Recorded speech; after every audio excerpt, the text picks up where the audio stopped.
नमस्कार. आपली संस्कृती आपला इतिहास या व्याख्यानमालेतील आजच्या 51व्या पुष्पामध्ये आपल्या सगळ्यांचं मनापासून स्वागत.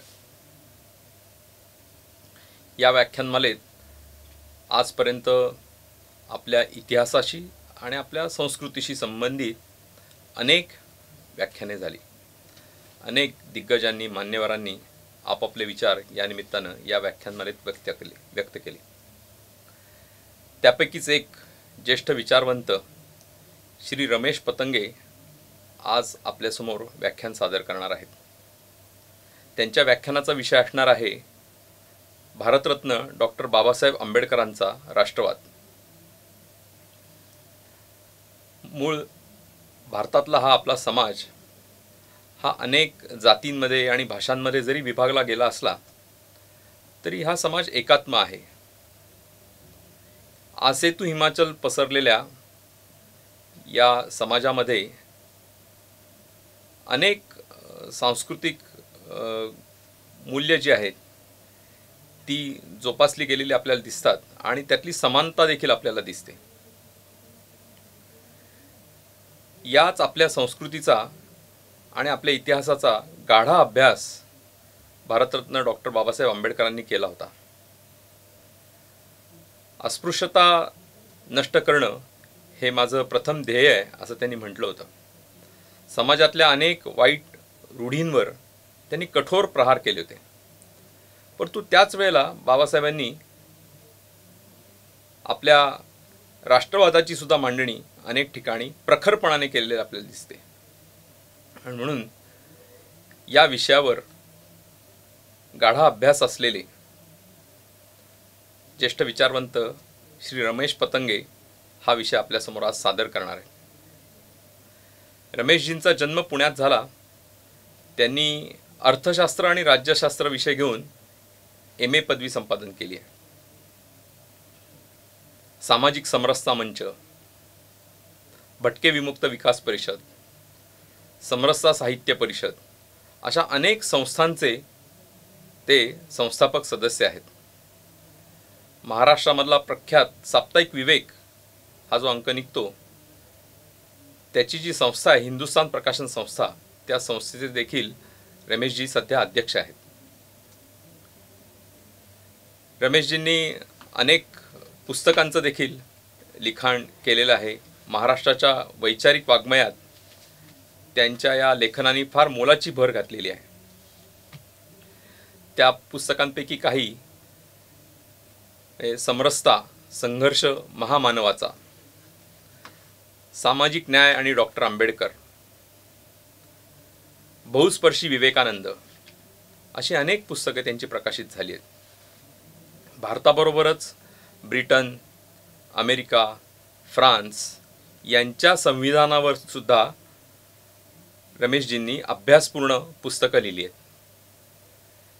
त्यामुळे रमेशजींना संविधानाचे गाढे अभ्यासक अशी उपाधी लाभलेली आहे. भारतातल्या अनेक विद्यापीठांमध्ये म्हणजे महाराष्ट्राबाहेर देखील अनेक राज्यांमधल्या विद्यापीठांमध्ये राज्यघटना हा विषय शिकणाऱ्या विद्यार्थ्यांसाठी रमेशजींनी अभ्यासपूर्ण व्याख्यानं दिलेली आहेत. आणि आजही त्यांना अनेक ठिकाणाहून या विषयाच्या मांडणीसाठी निमंत्रण येत असतात. तर असे रमेशजी आज आपल्यासमोर डॉक्टर बाबासाहेब आंबेडकरांचा राष्ट्रवाद हा विषय मांडणार आहेत. रमेशजी खरं म्हणजे सातत्याने लेखन करत असतात. वर्तमानपत्रातनं, मासिकांमधनं, साप्ताहिकांमधनं त्यांचे विविध लेख प्रकाशित होत असतात. अनेक व्याख्याने देखील ते देत असतात आणि त्याच्याबरोबर संघटनात्मक कामामध्ये सुद्धा त्यांचा मोलाचं योगदान असतं. तर त्यांच्या या व्यस्त कार्यक्रमामधनं सुद्धा आज वेळ काढून त्यांनी आपली संस्कृती आपला इतिहास व्याख्यानमालेत व्याख्यान देण्यासाठी आमचं निमंत्रण स्वीकारलं याच्याबद्दल मी त्यांचे श्री शिवाजी रायगड स्मारक मंडळाच्या वतीने आभार मानतो आणि त्यांनी आपल्या व्याख्यानाला प्रारंभ करावा अशी त्यांना विनंती करतो. धन्यवाद. इतिहास संशोधक पांडुरंग बळकवडे यांच्या षष्टब्दी पूर्ती निमित्त मी त्यांचे सर्वप्रथम मनपूर्वक अभिनंदन करतो. मला पूज्य डॉक्टर बाबासाहेब आंबेडकर यांच्याविषयी आज बोलायचे आहे. तेव्हा भाषणाची सुरुवात पूज्य बाबासाहेबांच्या जीवनातील एका प्रसंगाने करतो. हा प्रसंग आहे दिल्लीचा. दिल्लीला 2 विदेशी पत्रकार 3 बॅरिस्टरना भेटण्यासाठी आले होते. त्यातले एक बॅरिस्टर होते बॅरिस्टर मोहम्मद अली जिना, दुसरे बॅरिस्टर महात्मा गांधी आणि तिसरे बॅरिस्टर होते डॉक्टर बाबासाहेब आंबेडकर. तेव्हा ते प्रथम जिनाकडे गेले. जिनाचा सेक्रेटरी त्यांना म्हणाला की सॉरी, आज काही तुम्हाला जिना भेटू शकत नाहीत, ते दिवसभराच्या कार्यक्रमाने खूप थकलेले आहेत. म्हणून मग ते महात्मा गांधींच्या कडे गेले. महात्मा गांधींचे सेक्रेटरी त्यांना म्हणाले की महात्मा गांधीजींची झोपायची वेळ झालेली आहे आता, तर सॉरी, ते काही तुम्हाला भेटू शकत नाही. हे 2 अनुभवल्यानंतर तिसऱ्या बॅरिस्टरकडे काय आपल्याला कळ मिळेल म्हणून ते या शंकेने डॉक्टर बाबासाहेब आंबेडकरांना भेटायला गेले. तेव्हा रात्रीचे जवळजवळ 11, 11:30 वाजले असतील. तेव्हा असं लक्षात आलं की डॉक्टर बाबासाहेब आंबेडकर कपडे वगैरे घालून त्यांच्या स्वागतासाठी तयार आहे. तेव्हा त्यांनी बाकीचे प्रश्न विचारण्याच्या ऐवजी पहिलाच प्रश्न असा विचारला की आम्ही मोहम्मद अली जिनाकडे गेलो तेव्हा त्यांच्याकडे हे उत्तर मिळालं, गांधीकडे गेलो त्यांच्याकडे हे उत्तर मिळालं, आम्हाला वाटलं तुमच्याकडे असंच काहीतरी उत्तर मिळेल, पण तुम्ही तर आमच्या स्वागतासाठी आतुरतेने इथे वाट बघत बसलेला. तर बाबासाहेब हसून त्याला म्हणाले, त्याचा असा आहे की मोहम्मद अली जिना ज्या समाजाचं नेतृत्व करतात तो समाज जागृत समाज आहे. महात्मा गांधी ज्या समाजाचे नेतृत्व करतात तो समाजही जागृत समाज आहे. आणि मी ज्या समाजाचं नेतृत्व करतो तो झोपलेला समाज आहे. त्यामुळे मला जागा राहावं. आता बाबासाहेबांचा संकट इथे सगळ्या ज्यांना शेड्यूल कास्ट म्हणते तो समाज काय, सगळा समाजच झोपलेला आहे त्यावेळेला. आणि तो झोपलेला असल्यामुळे जातीपातीचे भेद काय आहेत, त्या भेदांमुळे माणसांमध्ये तुटकपणा कसा निर्माण झालेला आहे, एकाच समाजामध्ये जातीची बेट कसे निर्माण झालेली आहेत आणि त्या बेटांमध्ये जाण्यासाठी रस्ते देखील राहिलेले नाहीये, अस्पृश्यतेसारखे एका अमानुष रूढी कसे निर्माण झालेली आहे आणि त्यामुळे समाज जीवन आणि पर्यायाने राष्ट्र जीवन हे कसं दुर्बळ झालेलं आहे याची जाणीव नसलेला बहुसंख्य समाज, झोपलेला समाज. तेव्हा बाबासाहेबांनी जरी असं म्हटलं की मी माझ्या समाज झोपलेला असल्यामुळे मला जागा राहावं लागतं, व्यापक अर्थाने सर्व समाजाला जागृत करण्यासाठी बाबासाहेबांचं सगळं जीवन म्हणजे जागृतीचं जीवन आहे.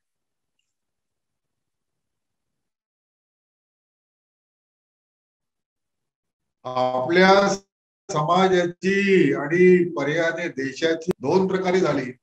एक 1000 वर्षाचं पारतंत्र्य आलं आणि दुसरी गोष्ट पारतंत्र्यामुळे येणारे जे अनेक दोष असतात ते समाजामध्ये हळूहळू मरत गेले. आणि इंग्रजांनी तर भारताची प्रचंड लूट केली, त्यामुळे दारिद्र्य आलं. तिथले सर्व उद्योग धंदे परंपरेने चालत आलेले सर्व बुडाले. राज्य गेली, राज्य लयाला गेलं. आणि देशाची जी बौद्धिक क्षमता आहे ती सुद्धा गुलाम झाली.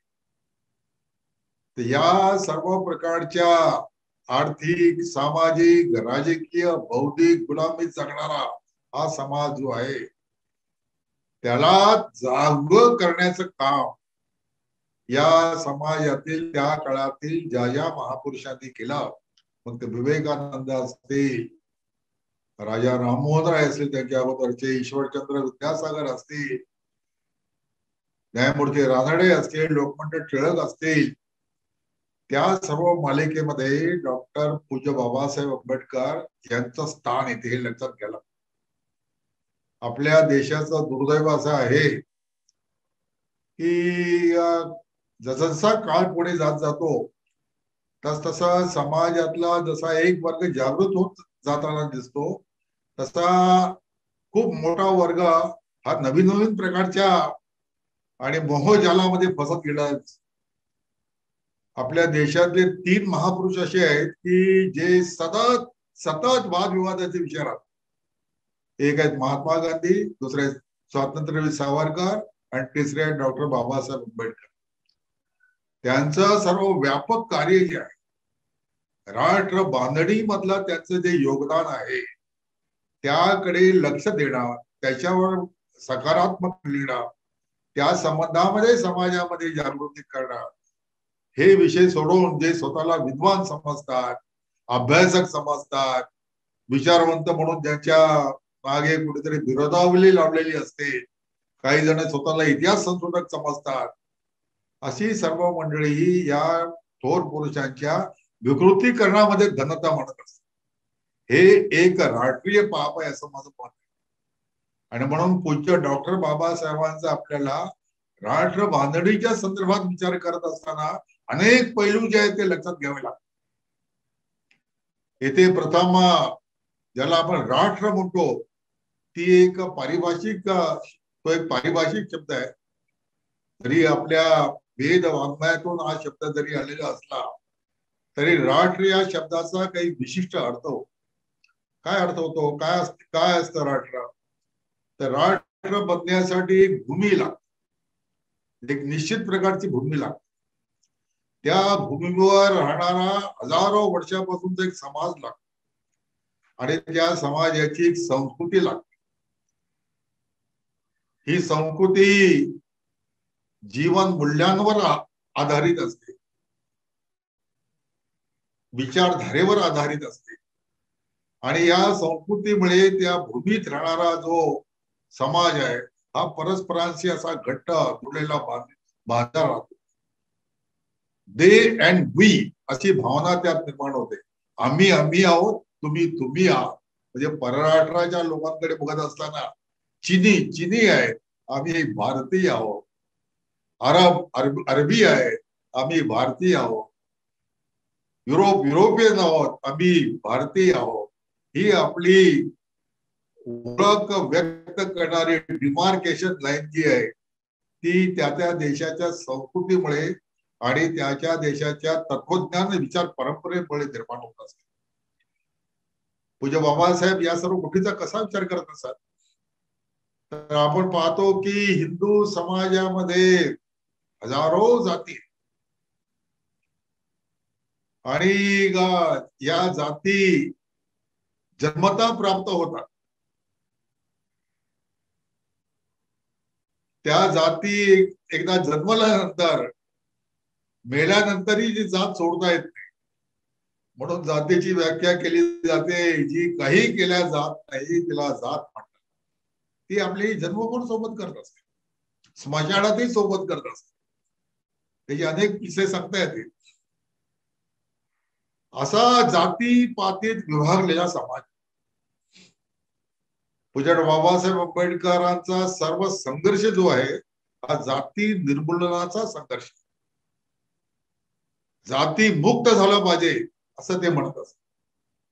आणि आपल्या हिंदू समाजाचं वर्णन करत असताना ते म्हणत असत की हिंदू समाज कसा आहे, तर अनेक मजल्यांची इमारत आहे, या इमारतीला जिना नाही, जो ज्या मजल्यावर आहे त्याच मजल्यावर त्याला राहायचं, तो खाली येऊ शकत नाही, वर जाऊ शकत.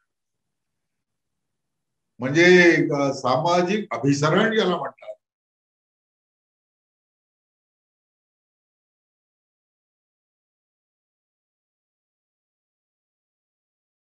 कार्य करण्यासाठी एकत्र येणं, जातीपातीच्या मंडळीने एखादं सार्वजनिक काम करणं, संस्था उभी करणं, हे आपल्या समाजामध्ये आंबेडकरांच्या काळात फारच कमी होत असते.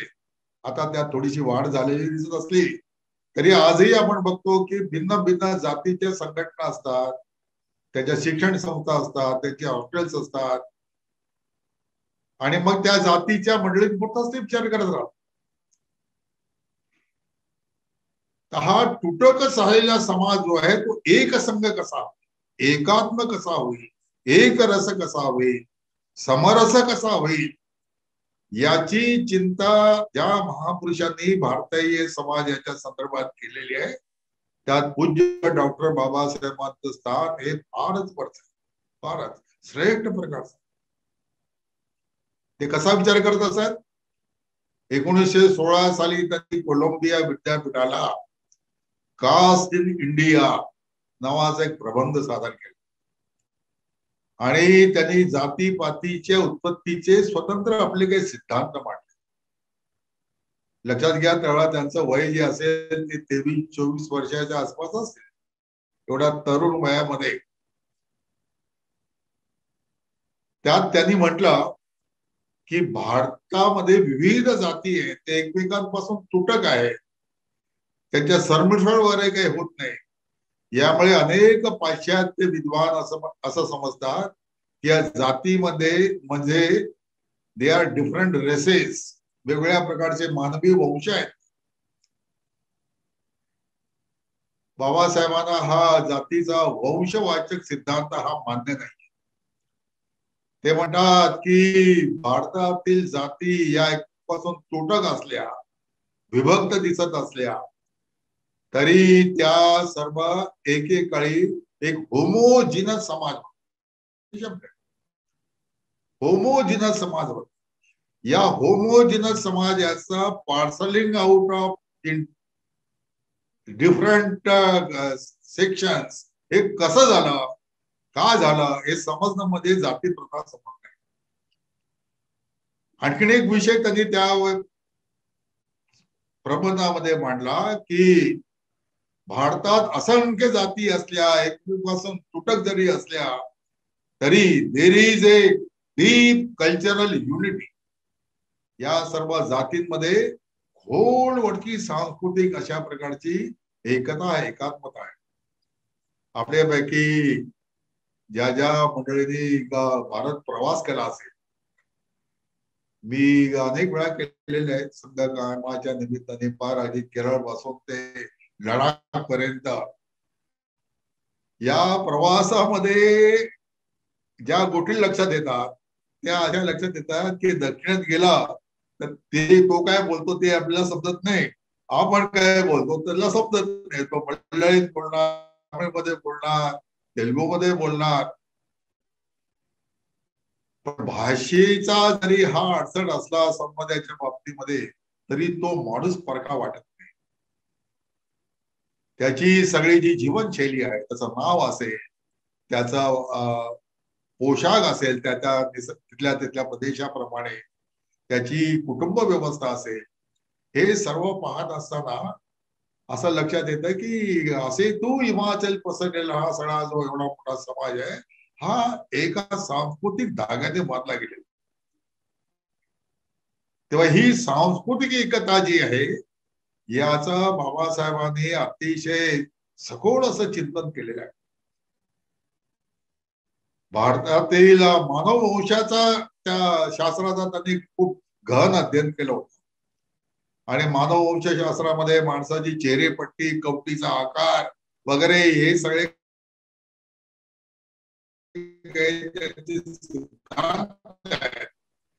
त्या सिद्धांताचा आधार करत असताना पंजाबातील ब्राह्मण आणि दक्षिणेतील बारिया हे एकाच मानव वंशाचे आहेत, हे सिद्ध होतं. हे बाबासाहेबांनी मोठ्या आवर्जून सांगितले. हू व्हेरी शुद्राज हे त्याचं जे पुस्तक आहे, या पुस्तकामध्ये त्यांनी त्या प्रकारचे अनेक प्रकारचे एक दाखले दिलेले. भारतीय समाजामध्ये आजही विभाजन करणारा जो सिद्धांत शाळेतही आपल्याला दुर्दैवाने शिकवला जातो आणि आमचे सर्व विद्वान त्याची री ओढत असतात. तो सिद्धांत म्हणजे आर्य भारतात बाहेरून आले, ते उत्तर ध्रुवीय प्रदेशात राहत होते. इथल्या लोकांना त्यांनी जिंकून घेतलं आणि त्यांना गुलाम केलं आणि आपली सगळी धर्मसंपत्ती त्यांच्यावर लादली. अशा प्रकारचे सिद्धांत मांडले जातात. त्याच्यावर आजही पुस्तकं अनेक मंडळी लिहित असतात.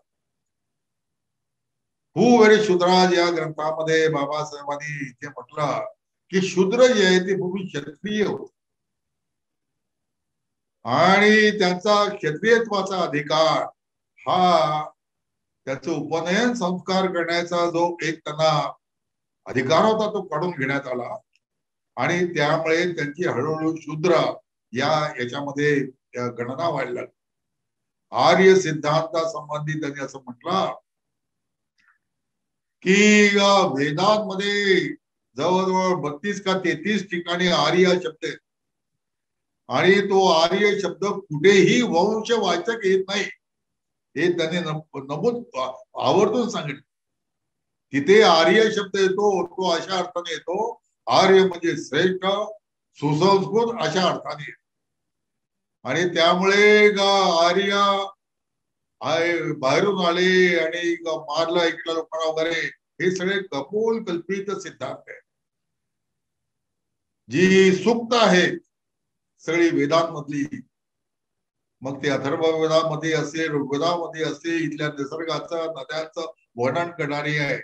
कोणताही परकीय माणूस ही माझी गंगा, ही माझी सरस्वती, ही माझी सिंधू असं नाही म्हणतात. इंग्रज भारतामध्ये आले, 150 वर्ष राहिले, त्यांनी कधी गंगेवर गंगा लहरीसारखं सुटता गेला.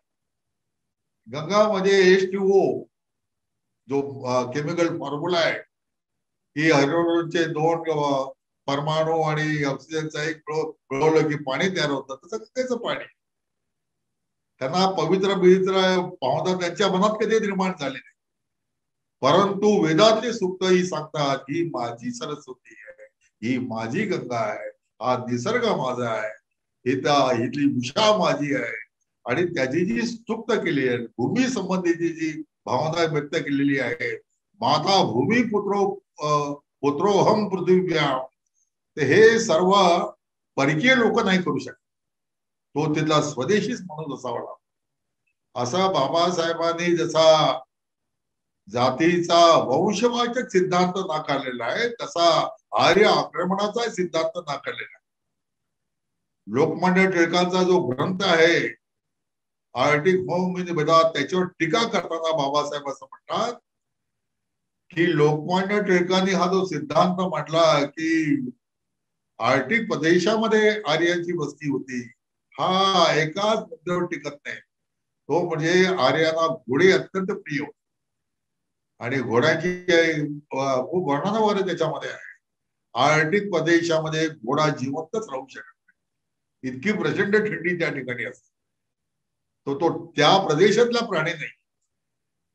तेव्हा या एका सिद्धांतावर ह्याच्यावर सगळा याचा लोकमान्य टिळकाचा सिद्धांत जो आहे तो फुलफुलत पडतो, असंही बाबासाहेबांनी त्याच्यामध्ये मुळात त्याने सांगायचंय की आम्ही सर्व मुळात एक आहोत,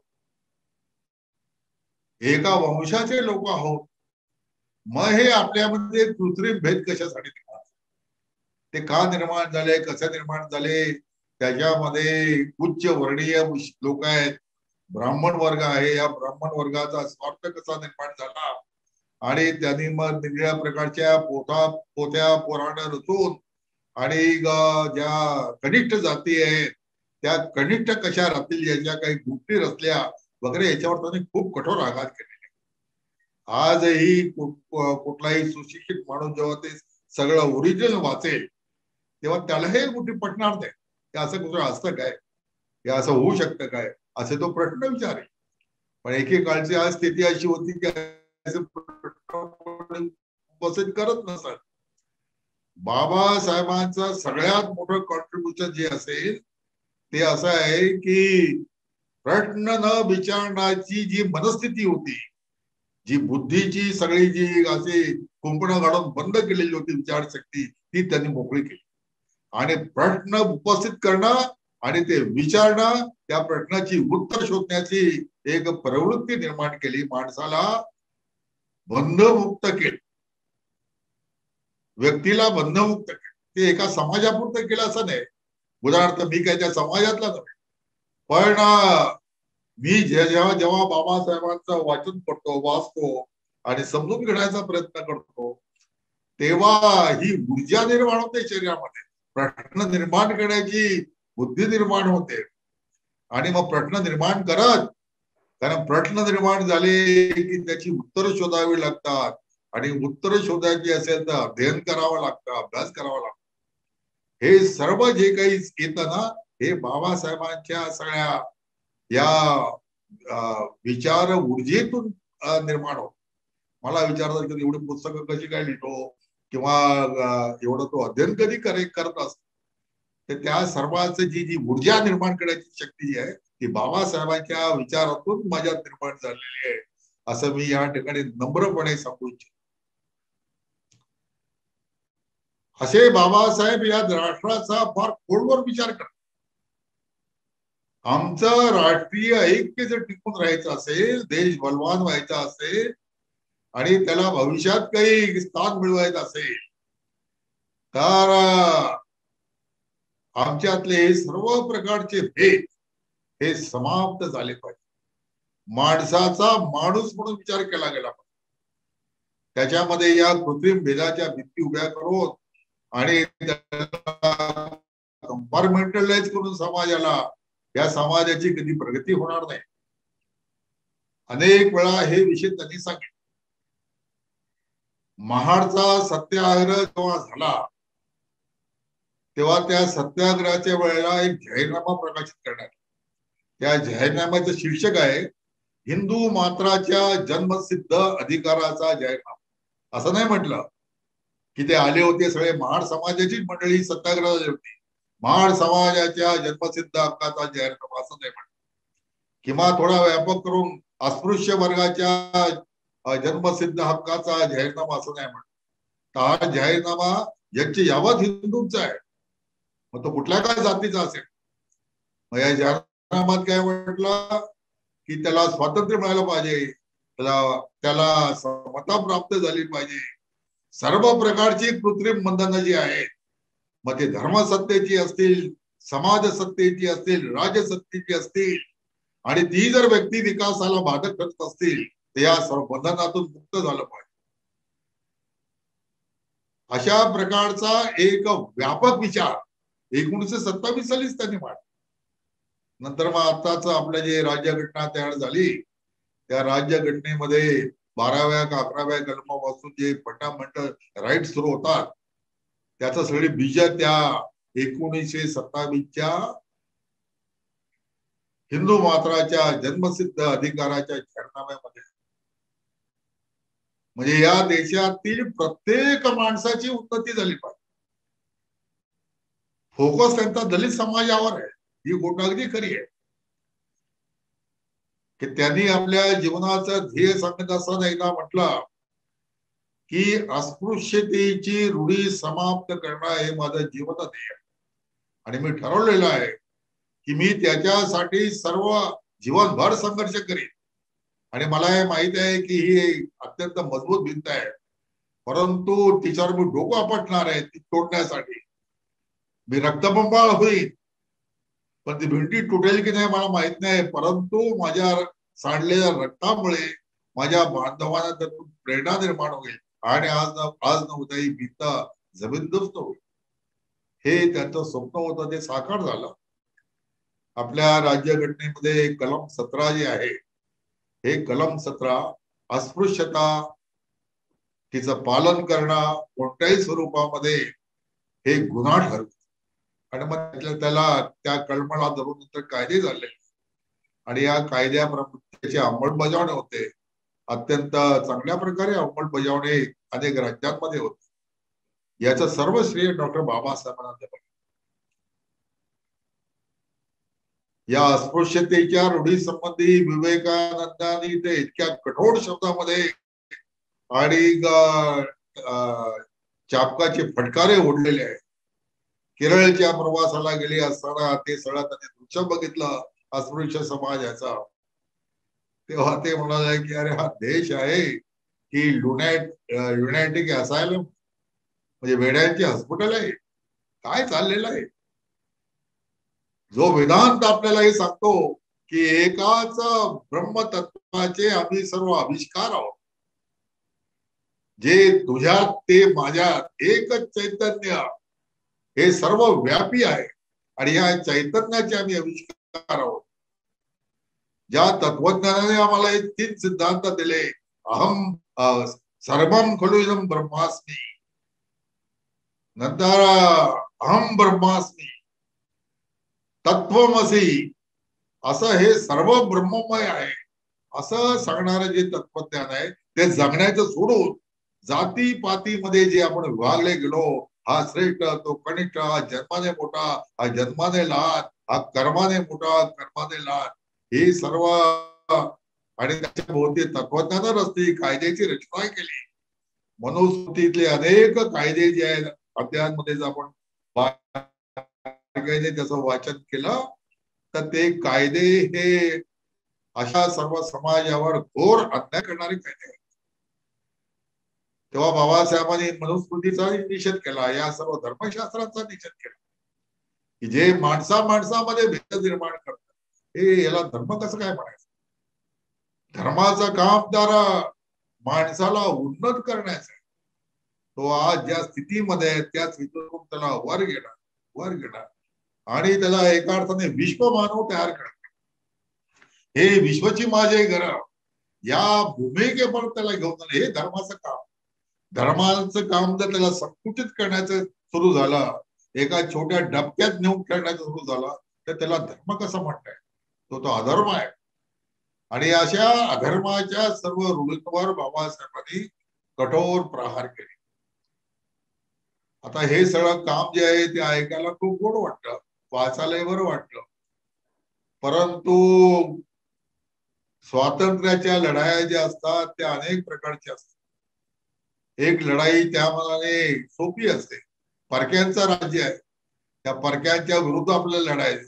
तो पोरका माणूस त्याच्या पोशाखाने, त्याच्या चालीरीतीने, त्याच्या कातडीच्या रंगाने, त्याच्या तत्वज्ञानाने, धर्माने सगळं ओळखतात. हा परका माणूस आहे, आपला माणूस नव्हे. इंग्रज आपला माणूस नव्हे, अरब आपला माणूस नव्हे, तुर्की आपला माणूस नव्हे, मोगल आपले माणूस नव्हे. हे त्यांच्या सगळ्या ठेवणीवर लक्षात येतं. म्हणून त्यांच्याशी लढा करणे त्या मनाची सोपी गोष्ट आहे. स्वजनांशी लढणं ही अत्यंत अवघड गोष्ट आहे, खूप सहन करावं लागतं. ज्ञानदेवाने 12व्या-13व्या शतकामध्ये स्वजनांशी लढण्याचा संघर्ष जेव्हा सुरू केला, काय सहन करावं लागलं त्यांना. अरे बापू, आपण सर्वजण त्याची जीवन कहाणी वाचतो म्हणून त्या सगळ्या सांगण्याच्या वागडीत काही पडत नाही.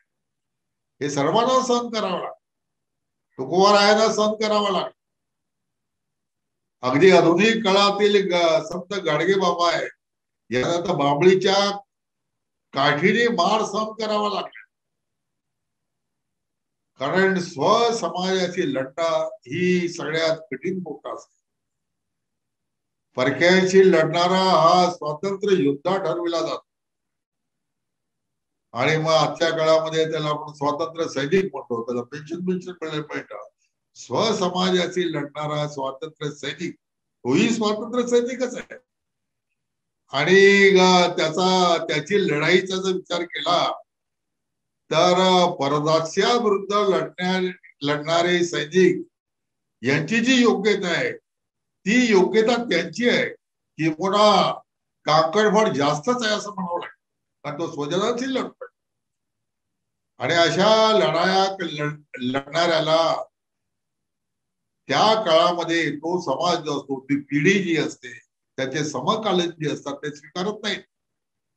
ते त्याला म्हणतात हा आता धर्मद्रोही आहे, हा समाजद्रोही आहे, हा परकीयांचा हस्तक आहे, हा परंपरेने चालत आलाय त्याच्यावर लढतो.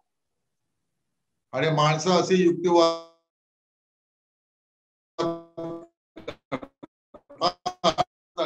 पूर्वजांचं काही नुकसान नाही झालं, बापदादांचं काही नुकसान नाही झालं, माझ्या वडिलांचं काही नुकसान नाही झालं, मग माझ्या कशामुळे होईल?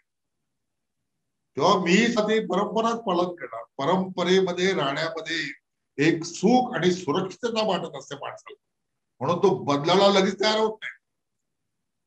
आणि बदलाला तयार होणं ही समाजाची मानसिकता असते, ती सर्व विश्वव्यापी आहे. तुम्ही जर युरोपचा इतिहास पाहिला, युरोपमध्ये या धर्म सर्व बंधनं जी आहेत, सर्व प्रकारची बंधनं जी आहेत, त्यावेळेला पोप आणि त्याचा कॅथॉलिक पंथ याने त्या युरोपमधील समाजाला असं घट्ट बांधून ठेवलेलं होता बेड्याने, की इकडे तिकडे हालचाल करायलाही त्याला वाव होणार नसेल. Pope can do no wrong असं म्हटलं जातं. पोप कधीही चूक करत नाही, म्हणून पोपची जी आज्ञा असेल ती ईश्वरीय आज्ञा म्हणूनच मानली पाहिजे. मग पोपने एकदा आज्ञा काढली की त्यांनी स्वर्गात प्रवेश पाहिजे तर त्याचे परवाने त्यांनी काढ, त्याला इंटेलिजन्स असं म्हणतात, ते विक्रीला काढ. मग सरदार असेल त्याला 5,000 रुपये आणि सामान्य शेतकरी असेल त्याला 50 रुपयामध्ये हे असे परवाने विकायला सुरुवात केली. का? तुम्हाला पाहिजे थोडी पापा आता करा, पण हा परवाना मिळाला की स्वर्गाचा द्वार तुम्हाला मोकळे. हे सगळे लोकांना खवण्याने घटवण्याचं पोपने सुरू केलं. म्हणजे आपल्या देशामध्ये घडला हा तो काळाचा महिमा आहे. तेव्हा त्या ठिकाणी तो मार्टिन लुथर उभा राहिला आणि त्यांनी या इंटेलिजन्सचे विरुद्ध एका चर्चवर जवळजवळ 93 कलमांचं एक छापील पत्रक छापून दिलं. ही युरोप मधल्या वैचारिक क्रांतीची सुरुवात, धार्मिक क्रांतीची सुरुवात. आपल्याकडे ती विवेकानंदांपासून पूज्य डॉक्टर बाबासाहेब आंबेडकरांपर्यंत अव्याहतपणे चालू. आणि ही अनावश्यक रूढी, अनावश्यक धार्मिक कायदे माणसाला बांधून ठेवणारे, यातून सर्व समाज मुक्त झाला, असा संघर्ष केला. तो मुक्त झाल्याशिवाय त्यातल्या ज्या सगळ्या सुप्त शक्ती आहेत त्याचा विकास होणार.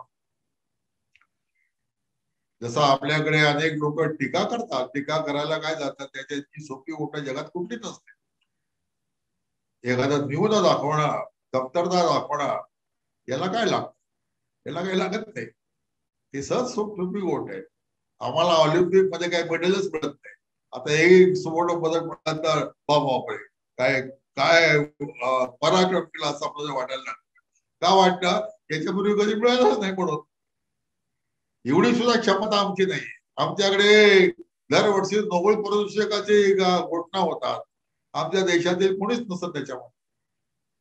अशा जागतिक स्तरावरच्या ज्या शास्त्रज्ञ आहेत असं आमच्याकडे कोणी होत नाही. का होत नाही? काय आमच्याकडे बुद्धी नाहीये? आमच्याकडे क्षमता नाहीये? अरे बुद्धी सर्व काही असतं, त्या बुद्धीचा विकास व्हावा.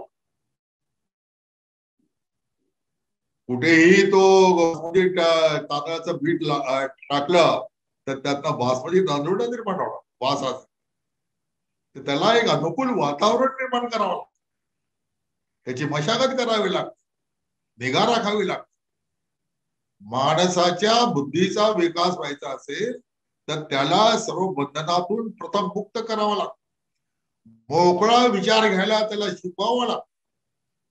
अथा तो ज्ञान जिज्ञासा हे जेव्हा भारताने स्वीकारला तेव्हा भारतामध्ये भास्कराचार्य, आर्यभट्ट वगैरे, सुश्रुत असे महान लोक निर्माण झाले. आणि ज्या वेळेला आता तो ज्ञान जिज्ञासा हा विषय संपला, आता तो अज्ञान जिज्ञासा सुरू झाला की आता अज्ञानातच राहायचे, तेव्हा मग ही स्थिती आपली निर्माण झाली. तर यातून मुक्त होऊन मनुष्याच्या सगळ्या शक्तीचा विकास झाला पाहिजे, त्याच्या सुप्त शक्तीचा विकास झाला पाहिजे. आणि त्याने उंच भरारी घेतली, गगनाचा शोध घेतला पाहिजे, विश्वाचा शोध घेतला पाहिजे, अशा प्रकारची क्षमता ही त्याच्यामध्ये असते. तिला तिच्या विकासाचे मोकळ करून दिले पाहिजे. हे काम डॉक्टर बाबासाहेबांनी केलेलं आहे. अद्भुत काम आहे.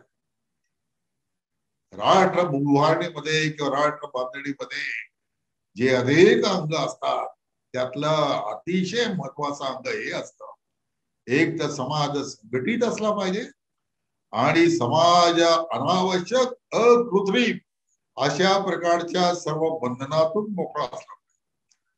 म्हणजे तो निर्बंध असावा असं नाही म्हणायचं. बंधनं तर समाजात राहताना लागतातच, कायद्याची बंधन आहे त्याचं पालन करावं लागतं.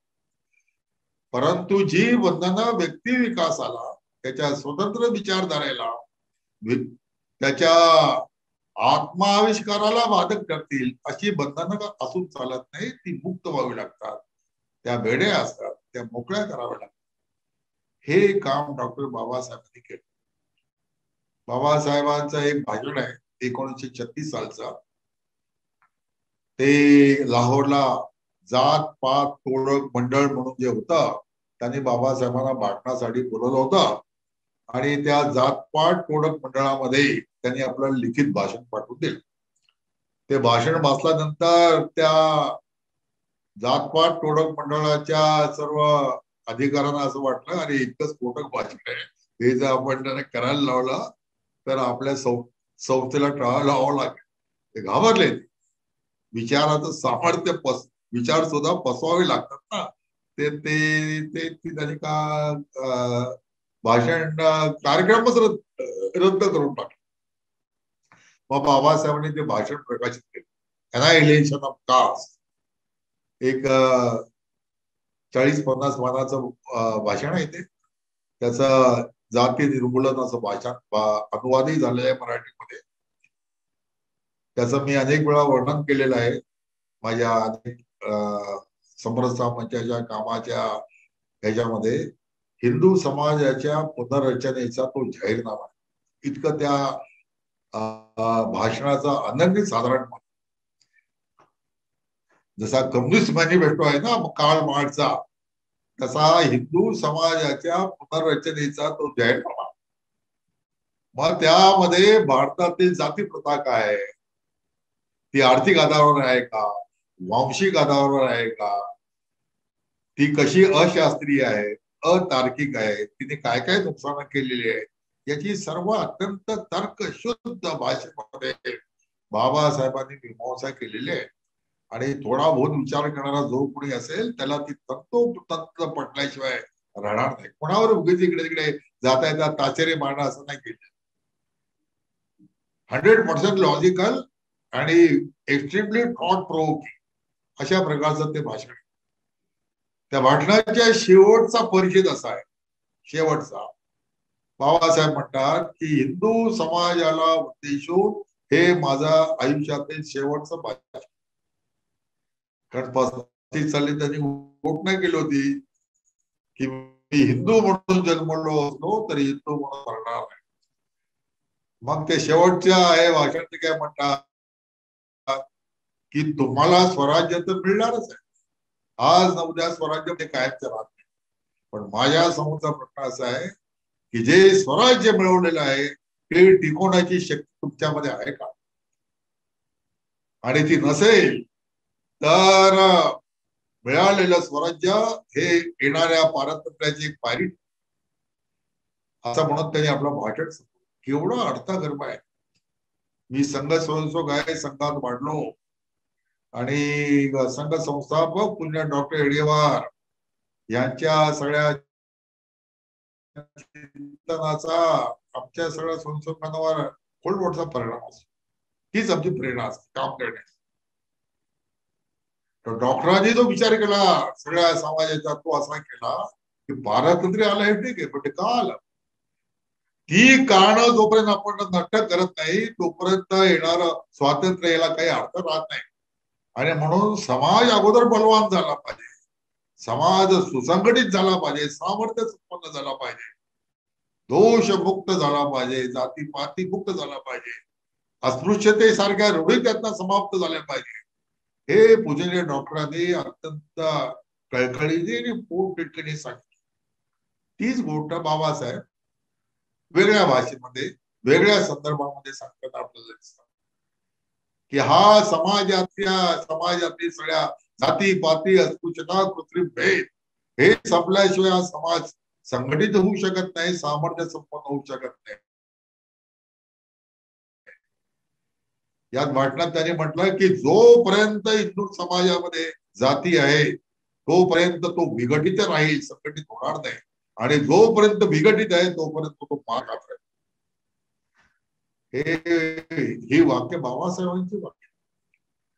तेव्हा त्याला संघटित करायचं असेल तर काय करायला पाहिजे? संघटनेचे अनेक मार्ग असतात. बाबासाहेबांचा मार्ग जो आहे तो थोडा वेगळा मार्ग आहे.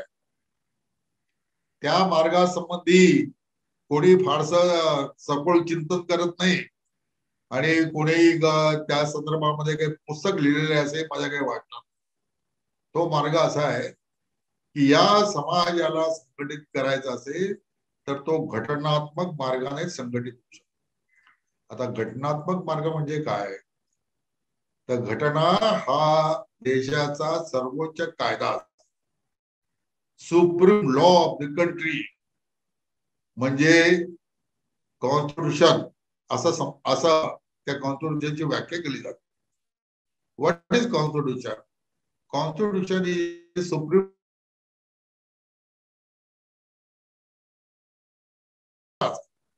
आणि हा लॉ काय करतो?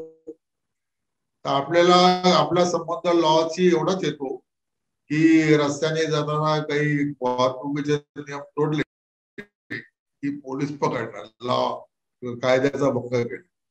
मग करोनामध्ये काही कायदे निर्माण झाले, दुकानं एवढाच काळात उघडी राहिली पाहिजे, अधिक काळ उघडत ठेवलं तर पोलीस येणार पकडणार. आता हे जे कायदे असतात ते त्या काळाच्या संदर्भातले आणि परिस्थिती सापेक्ष अशा प्रकारचे सगळे कायदे असतात. त्याचा आणि या सुप्रीम लॉचा तसा काही संबंध नसतो. तर सुप्रीम लॉ काय असतो देशाचा?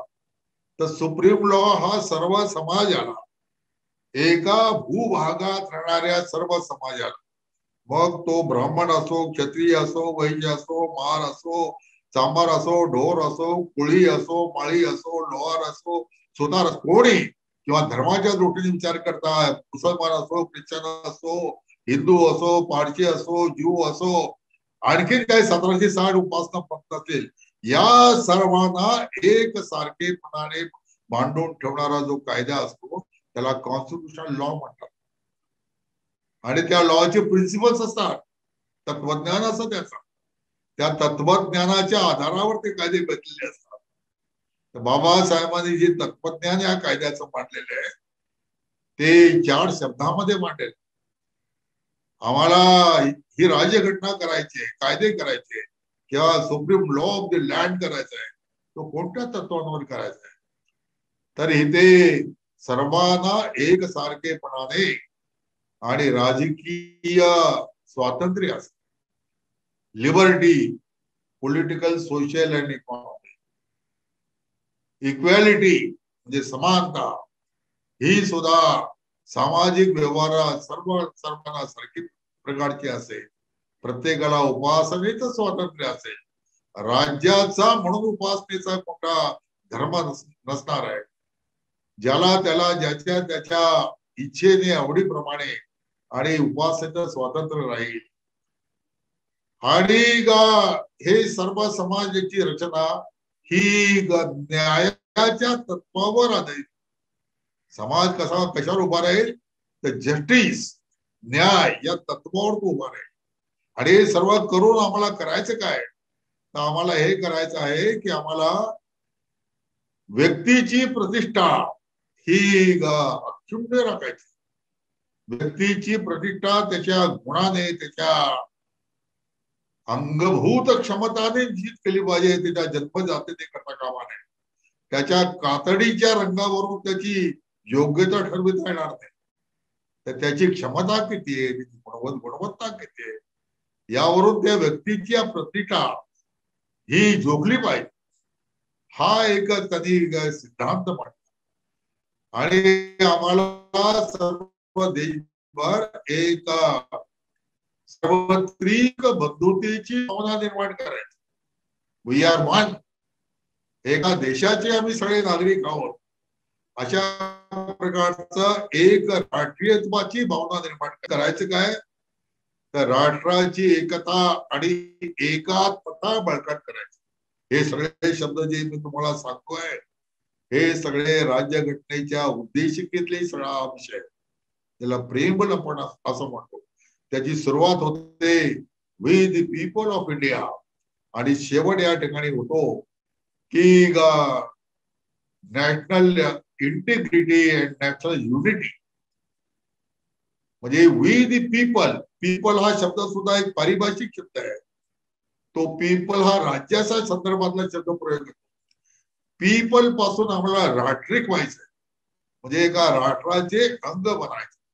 कसे बनणार आहोत, कसं बनायचंय तर आमचा समाज न्यायाच्या तत्वावर उभा करायचा. जिथे सर्वांना समानता असेल, स्वातंत्र्य असेल, सार्वत्रिक बंधुभावनेचा सर्वांना अनुभव करता येईल अशा प्रकारच्या एका समाज रचनेमध्ये आम्हाला जगायचं आहे. असा एक उत्तुंग ध्येयवाद हा बाबासाहेब आपल्या समोर ठेवताना दिसतात. आणि म्हणून त्यांचं वर्णन योग्य भाषित करायचं असेल तर भारताच्या राष्ट्र निर्मितीतले जे महापुरुष आहेत त्या महापुरुषातील एक महापुरुष पूज्य डॉक्टर बाबासाहेब. हे स्थान आपल्याला वेगवेगळ्या अंगाने महात्मा गांधी नाही द्यावं लागेल. त्यांच्याशी वैचारिक मतभेद असणं ही गोष्ट वेगळी. सावरकरांना हे स्थान द्यावं लागेल. त्यांच्याशी वैचारिक मतभेद असणं ही गोष्ट वेगळी. कारण कोणताही माणूस त्याच्या विचाराने कधी परिपूर्ण झालेला आहे असा कुणी दावा नाही. त्याचे आंधळे अधोही सोडले तर बाकी कोणी असं म्हणू शकत नाही. काही ना काही त्या मांडणीमध्ये कालसापेक्षता असते, काही गोष्टीची उणीव असते. परंतु ओव्हरऑल विचार करत असताना राष्ट्रासंबंधीचं त्यांचं जे योगदान आहे, कार्य आहे ते इतकं भव्य असतं, इतकं मोठं असतं की त्याच्याकडे लक्ष दिलं पाहिजे. या बारीक सारीक गोष्टीकडे आणि त्याच चिवडत बसू जसं म्हटलं जातं ना की कोळसा जर उघडत बसला तर काय होणार, हात काळे होते आणि कपडे काळे होते, याच्या पलीकडे काय होत. त्यामुळे आपण कोळसे उगाळत बसण्याचे धंदे करण्याचं सोडून देऊन चंदन उगाळण्याचे धंदे व्यवसाय केलावा. म्हणजे आपले हातही स्वच्छ होतील, सुगंधही लागेल आणि बाजूबाजूला सुगंधही बसेल. असा यांच्या जीवनामध्ये पूज्य बाबासाहेब आंबेडकरांच्या जीवनामध्ये ह्या सुगंध, चंदन सुगंध हा काठोकाठ भरलेला आहे. त्याचा शोध घेतला पाहिजे. आणि कालसापेक्ष त्यांनी जे काही म्हटलं असेल जसा हिंदू समाज, हिंदूची धर्मशास्त्रे, तुमच्या चालीरीती, रूढी या संबंधी ते अत्यंत कठोर भाषेमध्ये बोललेले आहे. पण ही कठोर भाषा कशी आहे ती त्या काळाच्या संदर्भामध्ये असते. समाजाला जर प्रथमच जागृत करायचं असेल तर मुळमुळी भाषा वापरून चालत नाही ना. नाही नाही असं नाही, असं करा, तसं करा, ही अशी संतांची भाषा तर 700-800 वर्षे चालूच आहेत. की जे बाबासाहेबांनी सांगितलं ते ज्ञानदेवांनी सांगितलंय, ते कबीरांनी सांगितलेलं आहे, ते रोहिदासांनी सांगितलेलं आहे, गुरुनानकांनी सांगितलेलं आहे. परंतु ती भाषा जी असते ती सगळ्या लोकांना समजते असं नाही. समाजामधले काही लोक असे असतात की ज्यांना चापकाचे फटके मारूनच समजावं. ते असे समजत म्हणून बाबासाहेब फार सुंदर दृष्टांत देत असतात की एखादा जुनाट वृक्ष पाडायचा असेल तर ब्लेड घेऊन तो वृक्ष कापला जात नाही. मग ब्लेडचा कारखाना घातला तरी तो झाडाच्या खोडापर्यंत ते ब्लेड जाणार. ब्लेडला धार भरपूर असते, एक कोटकरी आहे. परंतु त्याच्यावर जो पाण्यात असेल तर चांगल्या प्रकारची लोखंडाची पोलादाची कुऱ्हाड त्याच्याच घाव त्याच्यावर मारावे लागतात. हे काम करावं लागतं. हे बाबासाहेबांना करावं लागतं. तो काळाचा महिमा आहे हे आपण लक्षात घेतलं पाहिजे. आणि म्हणून त्यांच्या जीवनातील आणि वाङ्मयातील बोललेली जी कटुता असेल ती कटुता कालच अपेक्षा आहे. ती आजच्या पिढीने डोक्यावर घेऊन पुढे जाण्याचं काही कारण नाही. त्यातली जी कालातीतता आहे, शाश्वतता आहे, चिरकाल अशा प्रकारचं जे मार्गदर्शन करणारं सामर्थ्य त्याच्यामध्ये आहे, त्याचा आपण सर्वांनी शोध घ्यावा, त्याचा मनन चिंतन करावा आणि पूज्य बाबासाहेबांना योग्य प्रकारे समजून घेण्याचा प्रयत्न करावा, असं मला वाटतं. भारत माता की जय.